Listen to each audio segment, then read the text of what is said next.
በምግባርህ ሰምረን በሐሳብህ ልቀን በጽናትህ ንረን በራእይህ ደምቀን እምነትህን ተጋርተን ህልምህን አልመን ወኔህን ሰንቀን እሴትህን ጨብጠን ለአንድ ዓላማ ቆርጠን ከጎንህ የቆምነው በዱር በገደሉ የተንከራተትነው በአንድ ግንባር ወድቀን ለድል የበቃነው ታጋይ ጓደኞችህ የትግል አጋሮችህ ያንተ ተከታዮች የዓላማ ልጆችህ ተልኮ ተወጥተህ በመስመር ላይ ቆመህ የሰማዕትነት ክብር ተጎናጽፈህ The world is in chaos.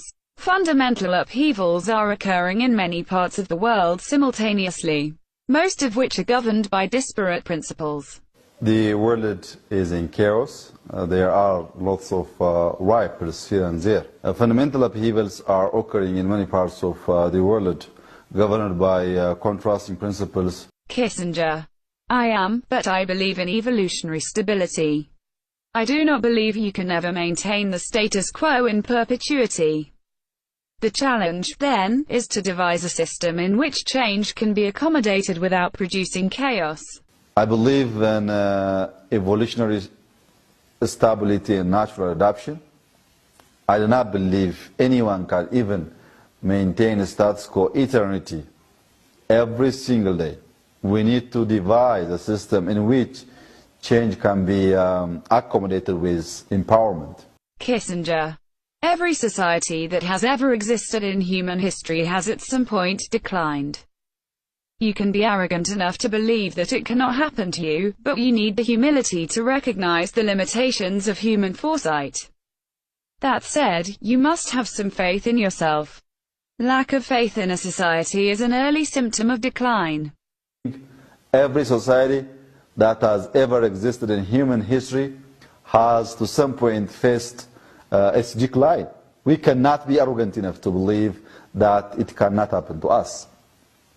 However, we need to exercise humility and to recognize the limitations of human foresight. Kissinger. My instinct is, and I hope I am right, that an American president who presents a framework combining fortitude and purpose will be supported. My instinct is, and I hope I am right, that the revitalization imperative that presents a framework combining fortitude and purpose will gain the support of the people.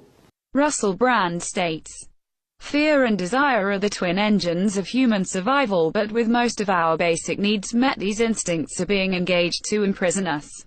Fear and desire are the twin engines of human survival. These urges will imprison us if we let them. Time may only be a human concept and therefore ultimately unreal, but what is irrefutably real is that this is the time for us to wake up. Time may only be a human concept and therefore ultimately unreal. But what is irrefutably real is that this is the time for us to wake up. Joseph S. Nye Jr. states, it is easier to attract people to democracy than to coerce them to be democratic. It is easier to attract people to democracy rather than to coerce them to be democratic. በጣም የተጎዳ የሚባል ማህበረሰብ ጥቁርና ጁ ነው። ሁለቱም ተገርፈዋል፣ ተጨቆነዋል፣ ታስረዋል፣ እንዳይሰሩ ሀብት እንዳያደረጁ ሆነዋል። ልዩነቱ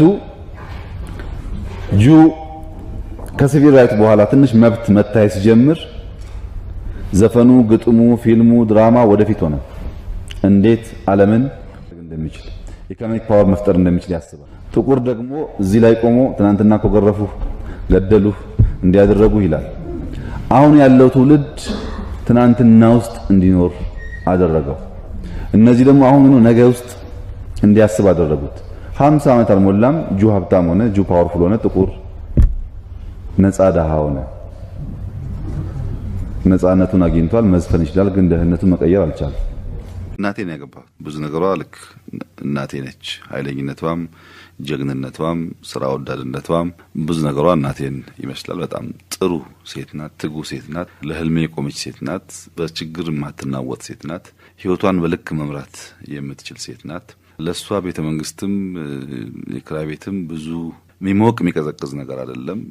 በልክ የመኖር እና በልክ ራሷን የማስተዳደር ብቃት ያላት ናት። በጣም በዛ ደስታ ይሰማኛል። ልጆቼ 3 ሴት ልጆች አሉኝ፣ ወንድ 4ኛ። አሁን ብዙ ጊዜ አልሰጣቸውም። ብዙ ጊዜ ከእናታቸው ጋር ነው የሚያሳልፉት። ግን ስንገናኝ ያው ጥሩ ፍቅር አለን። እሷ እንደ እናትም እንደ አባትም ነው አብዛኛውን የምትሸፍነው። እኔ እንዳጎት እንዳያት እየሆንኩ አልፎ አልፎ እሳተፋለሁ እና ጥሩ ቤተሰብ ነው ያለኝ። መጽሐፍ ጽፈዋል ክቡር ጠቅላይ ሚኒስትር። እርካብና መንበር እና ከደርሰሰቴ የእርሶ ጽሁፍ ነው ይባላል። እውነት ነው?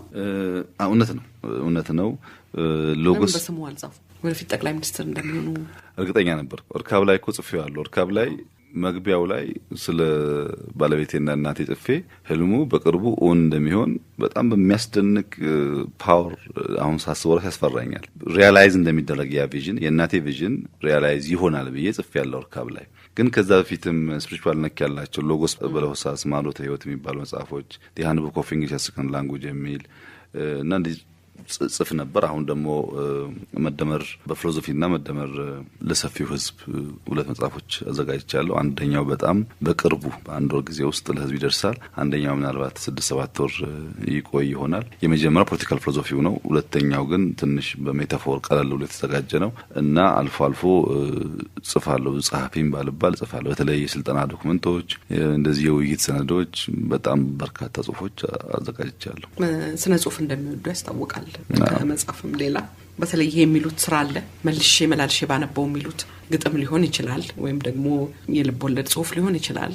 አንዳንድ ጽሁፎች አሉ። ለምሳሌ ከቀደምቶቹ ሎሬት ጸጋዬን ብንወስድ ቢራቢሮን ደጋግሞ ማየት ደስ ይለኛል። ገብረ ክርስቶስ ደስታ ሀገሬን ወይም ደበበ ሰይፉ ለምን ሞተ ቢሉ፣ እንዲያውም ከየብርሃን ፍቅር ስብስብ ውስጥ ለምን ሞተ ቢሉ ንገሩ ለሁሉ ሳትደብቁ ከቶ ከዘመን ተኳርፎ ከዘመን ተፋቶ የሚለው ደበበ ሰይፉ በጣም ሞድለት ግጥም ነው። በጣም ማደንቃቸው ደጋግሜ የማያቸው የድሮ ስራዎች አሉ። ከቅርቦቹም እነታገል ሰይፉ፣ በእውቀቱ ስዩም፣ ኑረዲን ኢሳ የሚጽፏቸውን ግጥሞች ወዳቸዋለሁ። በተለይ ኑረዲን ኢሳ በዚህ አጋጣሚ እንደውም ላመሰግነው እንፈልጋለሁ። ብዙ ስልጠና ዶክመንቶቼ ውስጥ የሱ አንድ ግጥም እጠቀማለሁ። ፓወርፖይንቶቹ ላይ ኮመን ይታወቃሉ። ይሄ ምን አገባኝ የምትሉት ሀረግ እሱ ነው ሀገሬን ያረዳት እንደበግ የሚል ግጥም ልጽፍ ተነሳሁኝና ምን አገባኝ ብዬ ተውኩት እንደገና ይላልና በጣም ተቺ ስለሆነ ብዙ ጊዜ እጠቀምበታለሁ። ከግጥም ውጪ አሉ እንደዚህ ማነባቸው ጽሁፎች አሉ። ለምሳሌ በቅርቡ ከወጡ እንኳን ብናስብ የዶክተር በድሉ ዋቅጅራ ጠርዝ ላይ የሚል ስለ ቋንቋና ስለ ጋዜጠኝነት በጣም ጥሩ ጽሁፍ ጽፏል። እሱንም አይቻለሁ። በጣም ትንሽ ናት ግን በጣም ጠንካራ ሐሳብ የያዘ ጽሁፍ ነው። ከውጮቹም በጣም ደጋግሜ የማያቸው ማደንቃቸው ጸሐፊዎች አሉ። ለምሳሌ ዶክተር ዩቫል ሃራሪ አሁን በጣም የሚታወቅ ጸሐፊ ነው። ሳፒየንስ የሚለው ጽሁፉን በጣም ነው የምወደው ከኛ ታሪክ ጋርም ስለሚያያዝ እና ወደ ኋላ ለማየት በጣም ስለሚያግዝ እና አልፎ እንደዚህ የማያቸው አሉ። ፊውቸር ፖለቲክሱ ምን ሊመስል እንደሚችል እንደዚህ ጽሁፎች አልፎ የማያቸው አሉ። ባለፉት ጊዜያቶች በጣም ከሰዓት ጋር እንድሮጥ እንዲቸገር ካረጉ ነገሮች አንዱ ለእንትን ሊሆናችሁ በ7 ዓመቴ እናቴ 7ኛው የኢትዮጵያ ንጉስ አንተ ነህ አለች። በ7 ዓመት ኢህአዴግን አላውቅም ምናምን አላውቅም። በቃ አምሮዬ ጋር ቀረ። እኔ ንጉስ ነኝ ሁሉ ጊዜ ኤሌመንተሪ ስቴል ተማሪ ጽጋላ የሚያቀኝ ንጉስ መሆኔ እና ማነበውም ሮጦ ምናምን ምለው ንግስና ይመጣል ለምን ሂሳብ። ለምሳሌ አንዳንድ ሰዎች እዚህ ያሉ የሚያውቁኝ የዛሬ 20 ዓመት ምናምን የምንተዋወቃቸው ሰዎች ወታደር ቤት ውስጥ ፎቶ አልነሳም። ፎቶ አብሬ ከተነሳው ንጉስ ሲሆን አብረን ነበርን ታሳያለህ እያልኩ ነው። ጠይቋቸው አሉ። ባድመ ሳሞራ ጋር አብረን ነበር ንጉስ ሲሆን እንዴት ሆናለህ እለው ነበር አለ። አሁን በህይወት ነው ለምታዘርማ ለመለስም ነግሬዋለሁ። መሀላችን አንድ ሰው አለ እንጂ ነግሬዋለሁ። ሚስጥር አልመሰለኝም። መጀመሪያ ባይዘው ሲናገር ሰው ይስቃል። ብዙም ክፉ አልወሰደው። ሲሲ ስራ አስፈጻሚ ምናምን ከሆንኩ በኋላ ነው እንዴት ሰው ያን ነገር ተፈጠረ። መጀመሪያ ቀልድ ስለሚመስለው ሰው ብዙ አይቀየመኝም ነበር። እኔ ግን መደበቅ ጀመርኩኝ። ድሮ አላፍርም እናገራለሁ ዝም ብዬ። ሩዋንዳ ያለን በጣም ጁጄ ነበር። አንዲት ፈረንሳይ ሴት ትወደኛለች ብላለች ስለሆንኩ ማለት ነው እና ወደ ፈረንሳይ ይዤ ልጥፋ ትለኛለች እና ለቀስኩ። እንዴት ብትንቀኝ ነው እኔ ንጉስ መሆን ሰው ይዤ ያኔ ፍራቻ የለም። በኋላ ላይ ወደ ሲሲ ስመጣ ጠቅላይ ሚኒስትር መሆን ያስባል ምናምን በጣም ዱላ እየበዛ ሲሄድ መደበቅ ጀመርኩ ማለት ነው። ካለች ሚሞት ይሞታል እንጂ የጀመርነው አይቆምም። ላይቆም ነገር ማለፍ የማይገባቸውን ሰዎች መስዋዕት እንዲከፍሉ ባናደርግ ጥሩ ነው የሚሆነው። ሰሜን ህዝብ አልተጠቃም፣ ተዋረደ። ሴቶች እኮ አሁን በወንድ የተደፈሩት የኛ ወታደሮች ግን በሳንጃ ተደፍረዋል። ቤኒሻንጉል ላይ መተከል ዞን ስላለው ጭፍጨፋና መፈናቀል ማንም ሰው አያነሳም። ለምን? እነሱ ጥቁሮች ናቸው።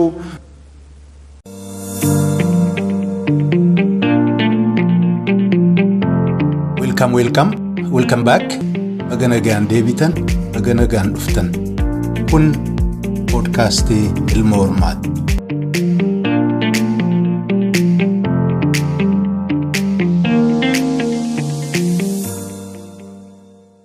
Hayyee hordoftoota keenya irra deebi'een baga nagaan deebitan isiniin jedha. Akkam jirtu? Fayyaadhaa, nagaadhaa?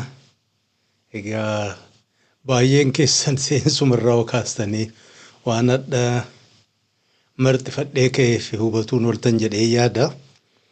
Kitaaba dhihoo kana barreeffamtee maxxanfamtee baate kana kan argitan kana.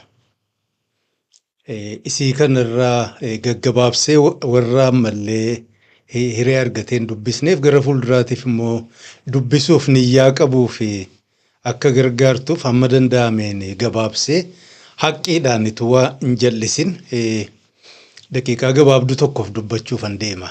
Egaa warri Abiyyi jaallattan akka malee mararfattan nabiyyi keenya rabbi keenya waaqa keenya jettanus egaa waan kitaaba kanarra jiru isaa waliinis waan qaqqabate ilma namaati keessa darbe immoo waltajjii biyyaa irratti waan jiruuf nuyi irra dubbachuuf hin teenyu. Kanaaf warri xiqqoo qalbiin keessan cabu nabiyyiin keessan naawaa xiqqoo irraa himamu dallantan yoo jiraattan silaa waan kanarraa xiqqoo achi fagaattan gaariidha jedhee yaada.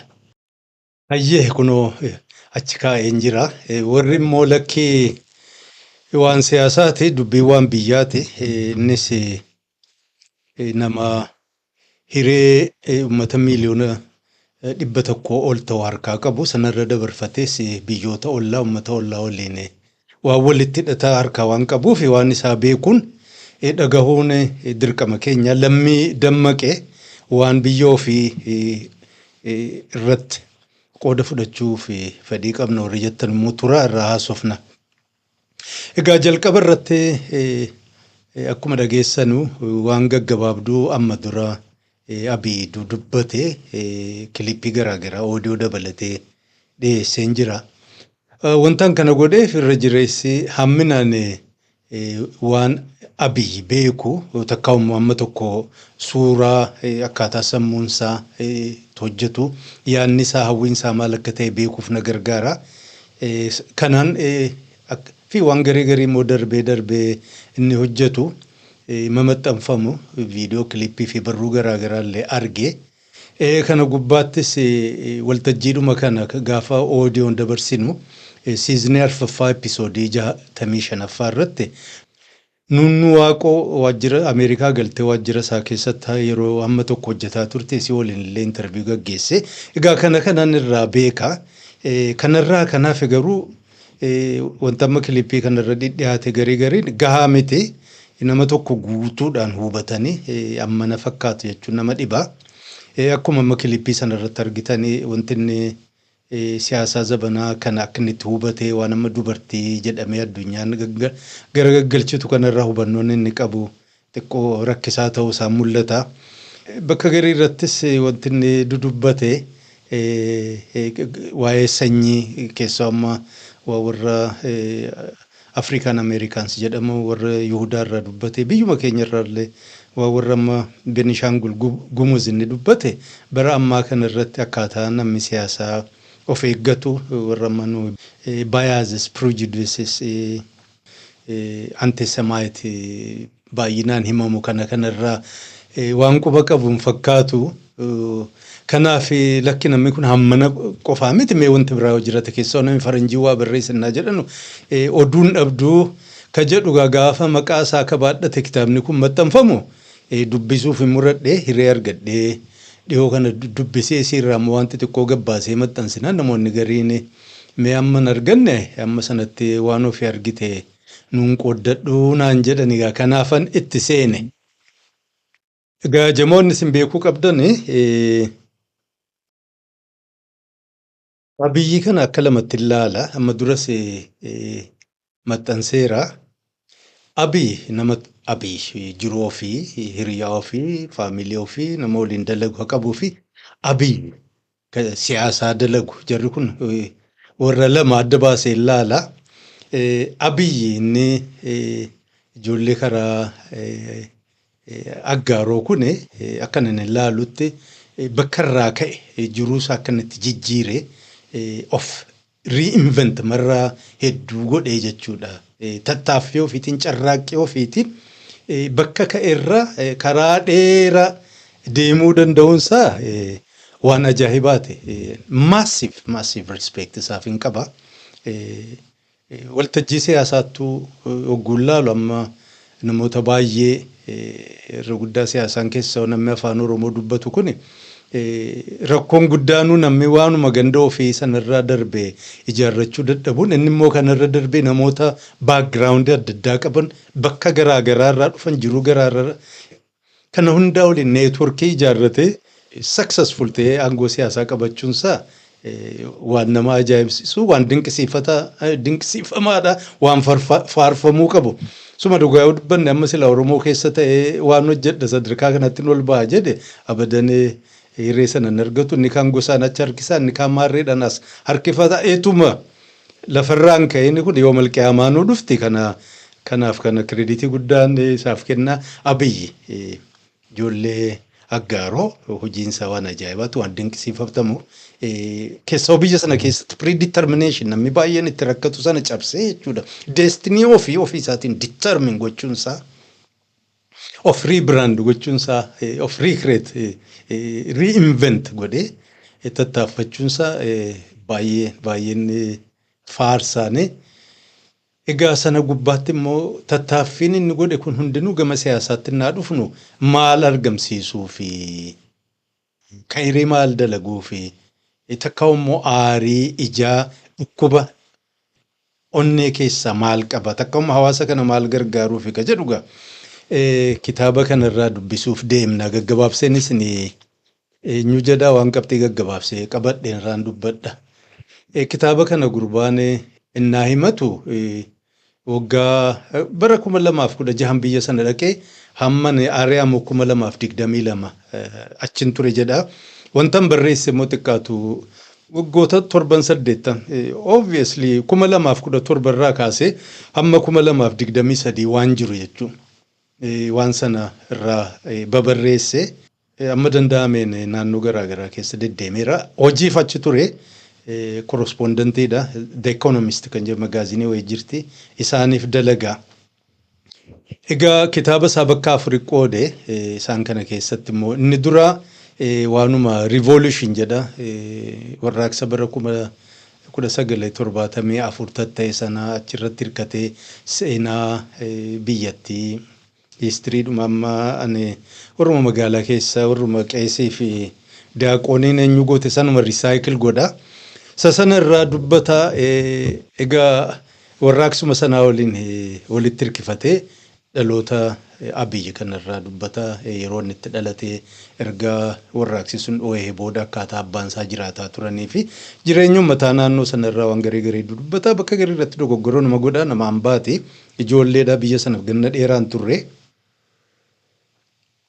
Sanarraa kaagaa deemsa Abiyyi asirratti waan ammanni namarraan dhadhaga'e jedhee babarreesse garii isaa moggaatti dhiisuuf deematti naa jaamu haati isaa yookaan abbaan isaa bakka saraan irraa dhufanii eenyu psychoanalysis faranjiin gootu profaayilii nama tokko goote ijoollummaarraan isa akkama biyya isaanii sana keessa asitti biyya industirii namni kophaasaa faamilii keessa dhalate isolated ta'ee guddatee zabeenyaadhaan jechuun abbaan haati eegdeeniitu gabba'ee hiriyaawwan akka barbaadeen taphataniitu bishaan lagandaa kinitu karaa irratti waliin tumin kana isaan tolfatan sun biyyattii sana keenyatti badaa ka hojjetu natti fakkaatu.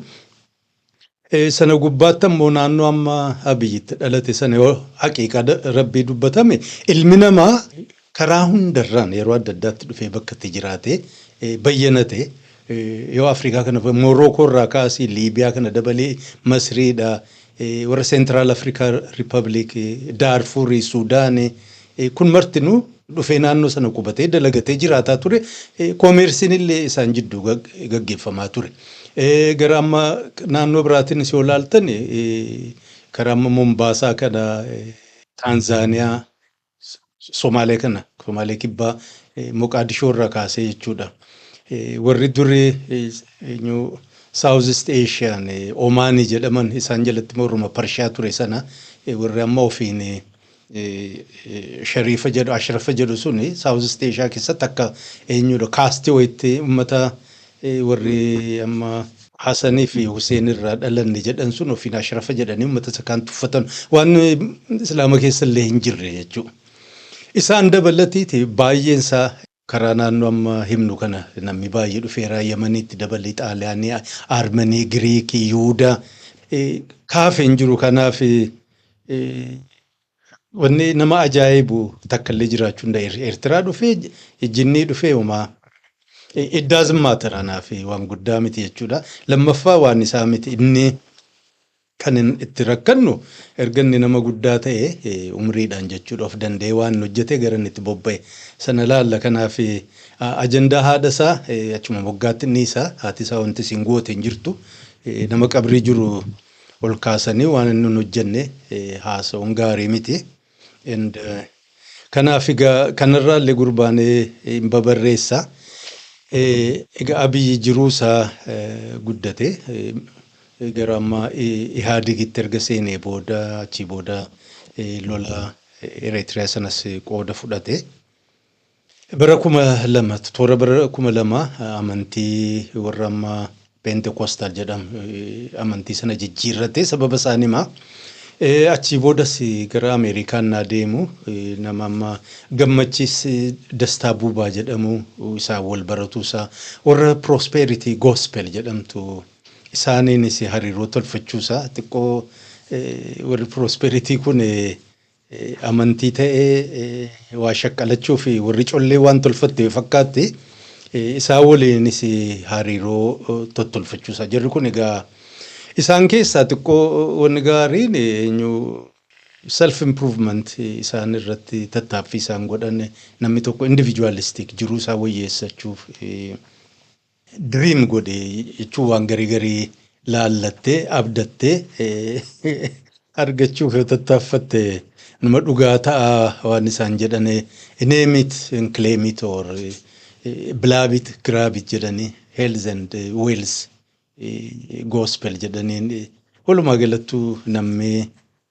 jiruu fi wayyeeffachuuf waan isaan goggodhan egaa jalqaba oral marree Roberts mabarree jedhanii afaan jalqabame booda keessa irra jireessi isaanii qucci baloo ta'anii argamanii karaa Ameerikaa kana keessatti egaa ka'umsi isaanii gaafammaa Great Depression isiin jettu jalqaba bara 1920 sana keessatti Ameerikaanis rakkataa waan turteef nama encourage godhanii namni akka hamleessaa akka kaasee namni hunduu sammuu isaa gara positive thinking irratti yoo achi jijjiiree jiruu isaa ra'aanuu danda'a ka jedhu ammeenyaa miti kana gaa achirraa ka'e warri sun booda keessatti gaa xiqqoo warra akkama jeesee Duplantis warri jedhamu warra akkama Beenihin keessaa ilmi dubriinsaa Koostihin saaxileeni jechuudha booda kana I think Beenihin mataan isaa xiqqoo waan sana dhiifamallee waan gaafate na fakkaata kana gaa jara kanaanis hariiroo uummachuusaa yaada isaaniillee fudhatee sossoo'uu jalqabuusaa Achirraa egaa erga amantii kana jijjiirratee dirree lolaarraa deebi'ee shaggar hogguu turu insaa akkanatti sesseenee insaa keessaas bahee paarlaamaa seenuusaa kitaaba ammaa irkaaben mambar inni jedhe barreesse sanarra guddaa gurbaan kun baay'ee deddeebi'ee oot godha. Part 2 reform jedha waan biyyattii keessa deemaa ture jechuudha.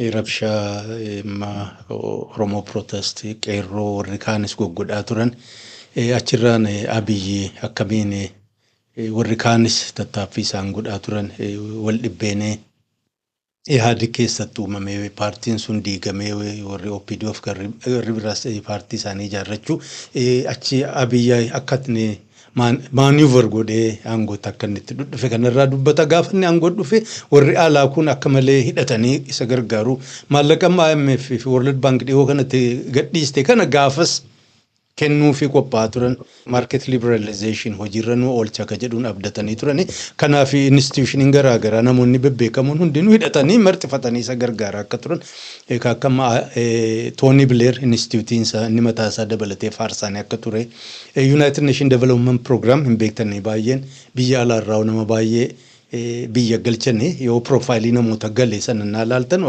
akkuma Abiyyi kana heritagein isaanii mixed warra ta'e Oromoo Rasaayit Kabraa warra kana gamma Hakim Steiner ka jedhanuun warra gurbaa warra Brazil garuu warri isaanii German ta'e World Food Program in Governor I think South or North Carolina ka ture David Bislin kun faayisaa waliin Open Society US Embassy illee ministry garaagaraa keessatti nama naqanii fi jechuudha akkan ajendaa isaanii oofuuf tattaaffii gochuun isaanii karaa araarri Eertiraa fi not necessarily Eertiraan jedhu Isaayyaasii fi Abiyyi jidduu akka inni mallateeffame eenyu dhiibbaa akkatti godhe amma tokko irraa dubbata qooda warra Saawudii fi Imiraatii Secretary General UN illee akkamiin achirratti argame warri Afrikaa ta'an Abiyyi gaafa amma jalqabaan godhufee shaggaritti haasaa godhu tiishartii Pan Africanism uffatee fakkeesse garuu Eertiraa wajjin immoo araarannaa godhan warruma African Union isa taatu siidhuma ollaasaa hiriyaan isaallee mataatti ta'e sanallee hin affeerre kana contradiction wanti inni dubbatuuf wanti inni godhu baay'ee akka inni wal dhahu hin agarsiisa. Egaa inni aangoo dhufeetuun turin I think April inni aangoo hin qabate June keessatti qaallichi warra Imiraatii biyya sana ziyaaraa dhufu marraa duraatiif egaa warri siyaasa naannoo garaagaraa deddeemoo akka quba qabdanitti qaallichi kun yeroo dura Liibiyaa sana keessa rakkoo deemaa ture sana keessaa qaallichi Kalifaa Haftaar jedhanu gartuu isaatii rakkoo Yemanii keessas deemaa ture. Kana gaa booda kana zabana dhihoo qaallicha Madagaaloo jedhan warra Jaanjawid sana hunda Imiraatii kana waliin hidhata qaba biyya sanas dhufee Abiyyiin ol kaasee yeroo sana maallaqni hin turre na fakkaatu wayyaaniin kaaznaa goggoogsitee biraa deemte biiliyoona tokko achi kaa'uunsaa bubbulee fi warra amma eenyu gaardii isaafaa maallaquma ofiitiin leenjisuun kanarraa dubbataa rabshaalee garaagaraa saboota garaagaraa keessatti jidduu deemaa kan ture akkamma Geediyoo fi Gujii jidduu Beenishaangul Gumuzii Hawaasaa warra Sidaamaa fi Walaayittaa jidduu kana hunda gaa rabshaa eenyu godhe eenyuutiin goonee yoom ta'e kana gurbaan akka gaariitti babarreessee hima boombii amma gaafa Abiyyi haasaa godhu dhukaate sun isinis eessaa dhufte warri Ameerikaa sun ayyeesin gargaarraa qoranna jennaan baqachuu sobuu isaanii kun hundinuu diraamaa ta'uusaa irraa dudubbata.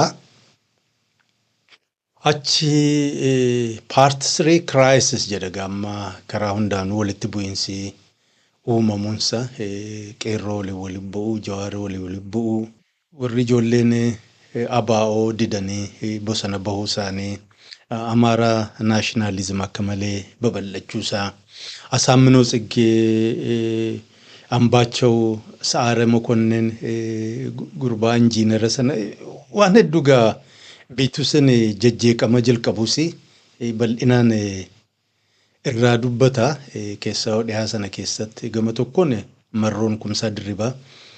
Gama kaaniin immoo nama faqqada abdiisaa jedhamu inni waraana qabaatuusaa kanarraallee dubbata.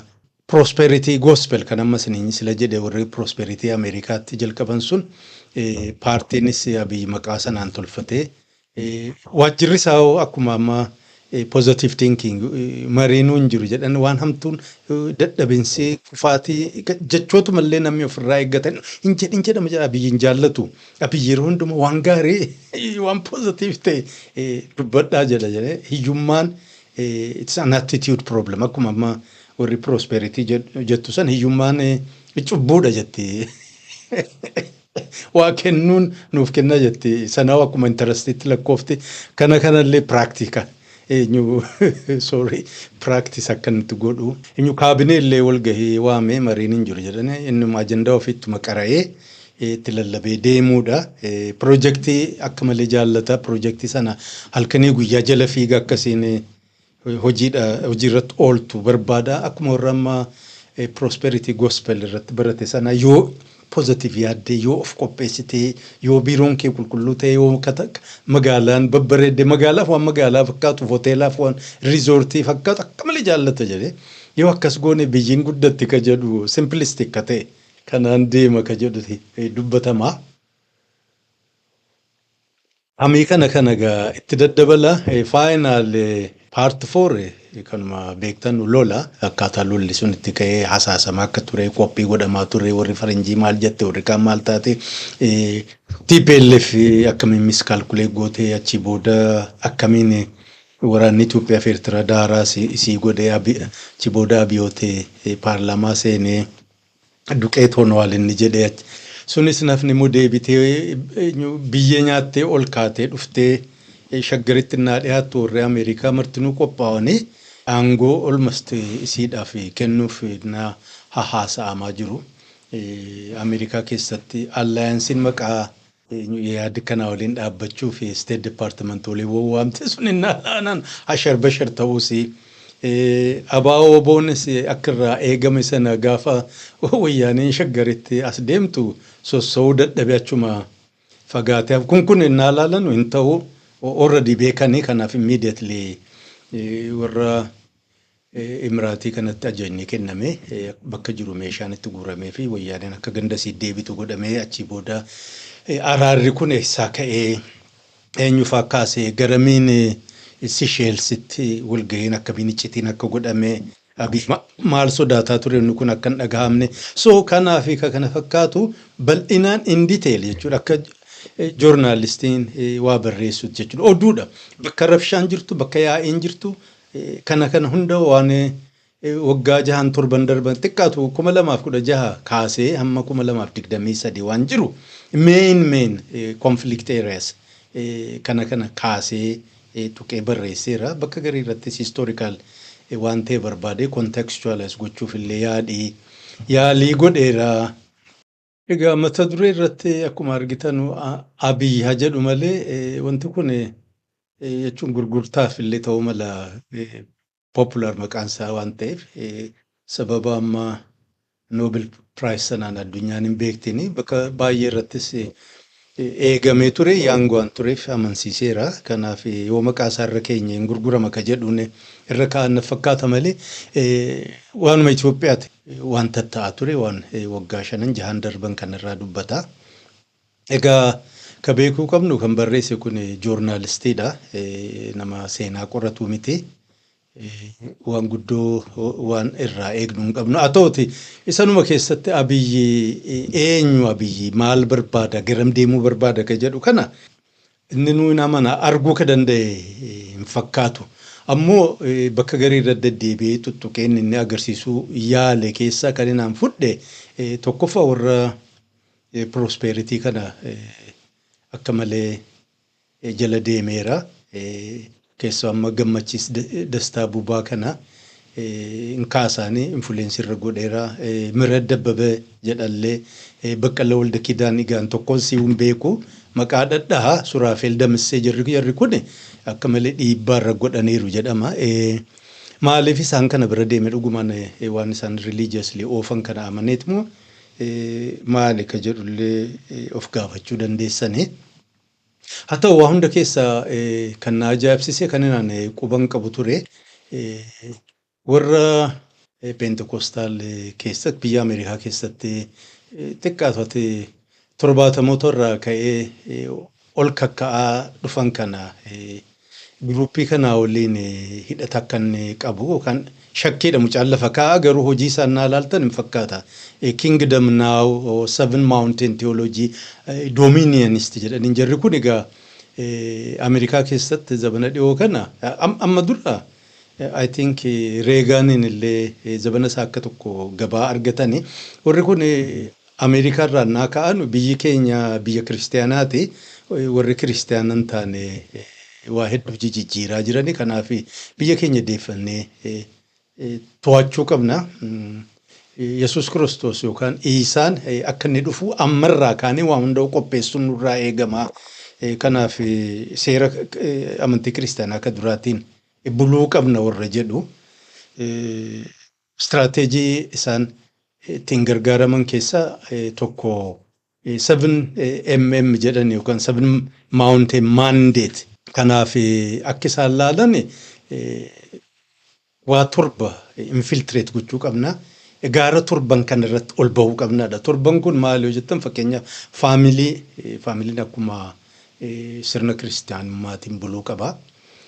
Barnoota, biizines, mootummaadha, amantiidha, art kana kan fakkaatan hunda isaa jechuudha. Culture kana miidiyaa to'achuun nurraa eegama. Egaa kana naa to'annu amma danda'ame warra kana qabatee jiru gubbaa jiran sana isaan qabachuu. Isaan keessa warri keenya yoo jiraatan akka isaan wal gargaaran jajjabeessan cross fertilize akka isaan godhanii wal kaasan gochuu. Jalaammoo warra miila tulluu jala jiran jechuudha. Gaara sana jala warra jiran ijoollee warra yaanga ta'an immoo leenjisanii qopheessanii gaara kanatti ol baasuudha. Akkas goone karaa hundaan jechuudha. Mootummaa qabannee sirna barnoota akka barbaannu goone dinagdee harka keenya to'annee amantii kiristaana goone keessaa amma biyya akka Itoophiyaa kana duruu biyya kiristaanaati ka jedhu abiyyi yeroo dura amma innaa laallu mootootii durii kiristaana turan kana jabeessee kan ol kaasu warratti immoo quddusaan jedhaman illee hamma tokko allaayansii kan isaan waliin uumane biyya kiristaanaa Itoophiyaan biyya kiristaanaati baaybiliinis gaa nama jedhama warrummaanu amma dominionist jedhanu hiikaa kan baayibil warrummaan King James hiike sana irratti hundaa'aniiti malee warri amantii beeku ani amantii quban qabu egaa jara kanaan akka malee influenced akka ta'e dunuunfatee jechuudha waan kana bakkaan ga'uuf hin deema. Egaa prosperity yookaan amma positive thinking sun kanaa waliin dhahu gruppiin isaanii baay'een illee waliin hojjetan ka jedhu egaa warra Ameerikaa keessaas namoota garii waliin gaafa Ameerikaa ture hidhata akka inni qabaataa ture fa'aa irraa himanii egaa mootummaa kiristaanaa biyya kiristaanaa dhugumaan ijaaruuf barbaadamu duubaan immoo ajandaa biraa qaba. Egaa hin beeknu hojii isaatu mul'isuu deema.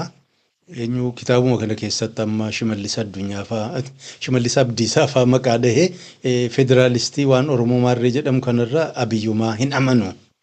Keezii Oromoo yesin fudhata garuu inni kanarraa waan ol guddate barbaada. Amma federaalistii ka jedhamu kanumaan dura amma jirtu kana riijiniitti Oromiyaa kana bakka 6-7 qoqqoodanii maqaa biraatti moggaasanii bulchuu hawwii akka qabaataa ture booda TPLF wajjin rabshaan gagga'e kun lafatti harkisu. Pragmatic jedhaniin pragmatic jechuun haala laalee ajandaa ofii bakkaan gaachuuf akka inni gargaggaluu danda'u. Gaafa dantaasaa barbaachisaa ta'e Oromootti dhaqee waan Oromoon dhaga'uu barbaaddutti hima. Gaafa Amaara bira deemes Amaarri waan isin dhaga'uu barbaaddutti hima. Kun egaa collummaadha. Kana egaa qaba. The main thing garuu amantiin akka malitti amane waan kana realize gochuu hin ta'a abdatee deema guyyaa takka biitii kun biyya kiristaanaa taate ka jedhu gaa kanaan bobba'ee deema kitaaba guutuun mata mataan siniin tuqa nama dubbisuuf barbaadu fakkaan spoil hin gooneefan of eeggataa jira. Kana gaa rakkoon guddaan kitaaba kana keessa jiru eenyuun barreessaan Abiyyiin hin dubbisne. Kanaaf wanti inni dubbatu hundinuu namarraa dhadhagahee nama Itoophiyaa immoo hin beekna namni tokko maqaa gaafanne argatu martis yoo hin beektiin qooda keessaa qabdi histirii hin himti an akkas ture bakka san ture kamtu amanamaa kamtu namanamu gurbaan tokkoffaa afaan biyyaa hin beeku aadaan biyya sanas rakkisaadha. Maaliyyaa nama biyya faranjiirraa dhufe dhiisiit kaachittu dhalatee guddate hubatuun nama dhiba isiinuma immoo Oromoo jedhamu Jimmaa kee shaggarnaa deemu amallee warri seentiraal Oromiyaa jiranu achirraa immoo keera arsii keessa immoo so eenyuun kun ganda gandaan amalli nama akka itti dubbatan waan himatan kun hedduu adda adda ta'uun isaaf hin galu waanuma dhaga'e kana fakkeenya bakka garaagaraa irratti eenyuudhuma raandam nama ta'e akkas dubbate ka jedhu fakkeessuuf illee tattaaffata rakkoo guddaadha jechuuf hin jedhe abbaan seenaa ofii yoon himanne dhugaa sana jedhanii fudhachuun nama dhiba. Lammaffaan nama baayogiraafii hojjetu miti nama histirii qoratu miti joornaalistiidha oduu barbaada oduu nimmoo waanuma namni dubbisuu barbaadu amma itee qabbanooftu kana waan ta'eef hin rakkisa jedhee ilaala. Inni kaan irra guddaa wanti inni barreesse waan rabshaati joornaalistii waan ta'eef bakkuma rabshaan jiru waggaa 6-7 darban kana bakka wal bu'iinsi bakka wal ajjeesuun kana babarreesse. Kitaabni isaa sila akka inni kiroonikil jedha kiroonoolojikaalii yeroodhaa yerootti dabre irraa kaasee ol deema akkasiin barreessuu taaffateera garuu ammoo teemaatik illee godha bakka garii irratti bara kamirraa dubbataa akka jirullee wal dhaha duba deebi'aa isa fuulduraa harkisaa kunis xiqqoo kitaabni isaa flow akka inni hin qabaatu. Baay'een namni waliin dubbatee warruma waggoota 6-7 kana keessatti noise makers warra tutturani ijoolluma magaalaa itti dhidhiyaatan irraa ka dhaga'e fakkaata. Age bracket illee gas gochuun naman dhibu wanti isaan dubbatanu amma 1970 student movement akka hamaa turanitti faa dogmatic flexible akka isaan hin taane faa fakkeessa garuu maal wal bira qabe wanti inni laalu hin jiru san duraa warri ture akkam flexible turanii accommodative turanii moderate turanii lafumaa kaasee repeat godha seenaa Itoophiyaas irruma deddeebi'a kanaaf xiqqoo nama dhiba waan Oromoos waanuma amma warri magaalaa dubbattu jechuudha karaa Wallaggaa kana akka waan namni guutuun protestant ta'e namni guutuun OLF ta'e namni guutuun waan OLF jedhu malee ka biraan dhageenye fakkeessa warri abaa'oo jalqabees warruma protestant jedha warri immoo abaa'oo jalqabe warra fiudaalaa ijoollee warra fiudaalaa faa jedha nama hagamtuu keessa akka ta'e fakkeenyaan hin himu waanuma dhadhagee sana hataatuti waa warri faranjii amma dura barreessaa turan irraa naalaallu wayyaa qaba waan garii itti daddabaluuf karaa hundarraa waan dhugaa fakkaatu mul'isuuf tattaaffii godheeraa jechuu barbaadee tane. Anaaf wanti kun kitaabni kun kanaa biyyi qofaa miti walumaa galattuu kitaabni kun namni Itoophiyaa hamtuu ta'uu keenya agarsiisa namni Itoophiyaa waliin illee walii garaa hin laafne ta'uu keenya agarsiisa hiree argatuun wal ajjeesuuf wal dhabamsiisuuf akka duubatti hin deebine waggaa 7 kana keessatti akka malee uummata dadhabaa laafaa hamtuu ijaa haaloo qabate uummata deemu ta'uusaa agarsiise.